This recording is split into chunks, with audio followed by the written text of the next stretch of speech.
Chennai கோட்டுப்புறத்தில் Jai Bhim foundation சார்பில் வெளிநாடுகளில் உயர்கல்வி மற்றும் கல்வி உதவித்தொகை பெறுவது குறித்து பழங்குடியின மாணவர்களுக்கு பயிலரங்கு நடைபெற்றது. கோட்டுப்புறத்தில் உள்ள அண்ணா நூற்றாண்டு நூலக அரங்கத்தில் நடைபெற்ற இந்த பயிலரங்கில் அமெரிக்கா, ஐரோப்பா மற்றும் தென்கிழக்கு ஆசிய நாடுகளில் உயர்கல்வி பெறுவது குறித்து விளக்கப்பட்டது. இந்நிகழ்வில் விசிக தலைவர் திருமாவளவன் கலந்து கொண்டு உரையாற்றினார். அயல் நாடுகளில் உள்ள வேலைவாய்ப்புகள் குறித்து இளம் தலைமுறையினருக்கு வழிகாட்ட இந்த பயிலரங்கு நடத்தப்படுவதாக தெரிவித்த அவர், விசிக ஆட்சியில் இருந்தால் ஆரம்ப கல்வி முதல் ஆராய்ச்சி கல்வி வரை இலவசமாக வழங்குவோம் என்று கூறினார். வெளிநாடுகளில் பயிலுவதன் மூலம் நிறைய வாய்ப்புகள் அங்கே உள்ளன.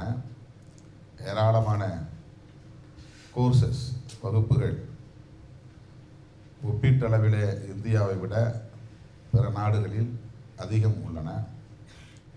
கட்டணமில்லாமல் பயிலுவதற்கான வாய்ப்புகளையும் அவர்கள் உருவாக்கி தந்திருக்கிறார்கள். ஸ்காலர்ஷிப், கல்வி உதவித்தொகையை வழங்குகிறார்கள். அங்கே போன பிறகு இது எவ்வளவு பெரிய உலகம் என்பதை தெரிந்து கொள்வதற்கான அப்படிப்பட்ட வாய்ப்புகள் எல்லாம் இருக்கிறது என்பது தெரியாமலேயே பலர் இருக்கிறார்கள். ஆகவே அந்த வாய்ப்புகள் உள்ளன என்பதை நம்முடைய இளம் தலைமுறையினருக்கு சொல்ல வேண்டிய ஒரு தேவை இருக்கிறது. அதற்காகத்தான் இந்த ஏற்பாடு என்று சொன்னார்.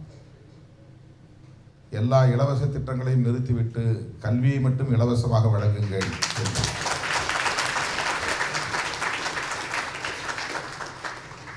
நமது கைகளில் உள்ளபடியே ஆட்சி அதிகாரம் வந்தால் முதலில் அதைத்தான் செய்வோம்.